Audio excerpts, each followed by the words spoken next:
Good morning, everybody. Today we're going to talk about the level 1 wrapped infuser.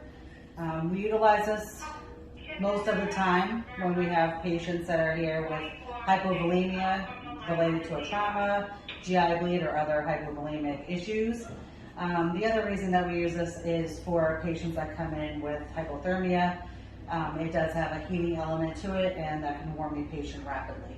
So what you need for this is your machine, and then you will need this box with your tubing in it and whatever the doctor's ordering, whether it's normal saline or blood for the patient. So now we have our fluid hanging here. We have a 500 ml bag on this door, and we have a liter over here. And what you're going to do is shut that. This will lock.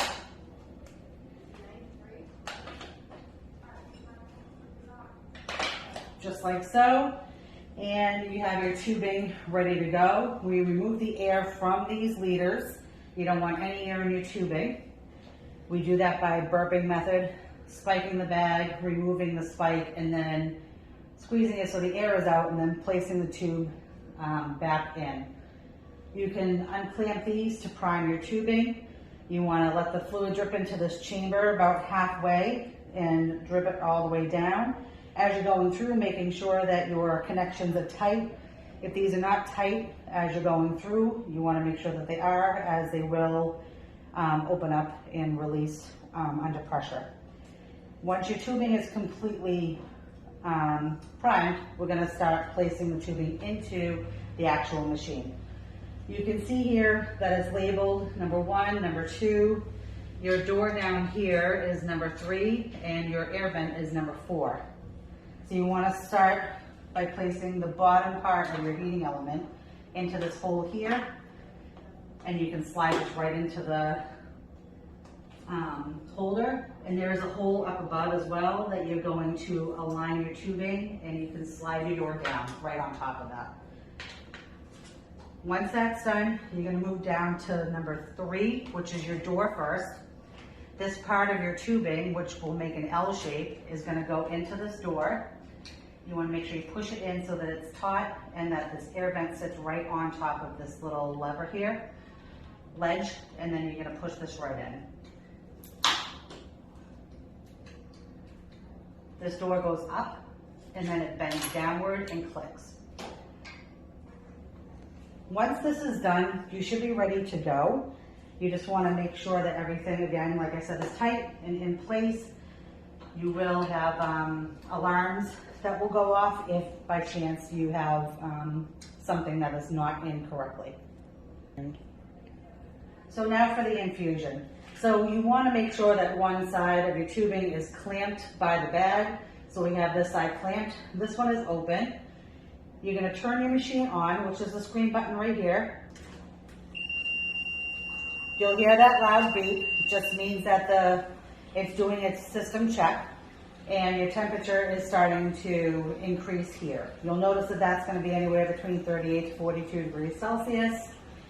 And now we're ready to infuse. So you make sure this is unclamped, and you're going to want to turn this to positive pressure. When you do, you're going to notice that the drip on this is going to increase significantly.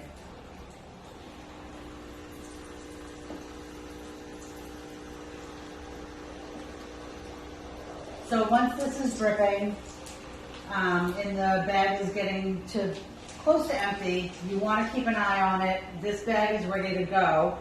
Once you're done there, you're going to turn this to negative pressure.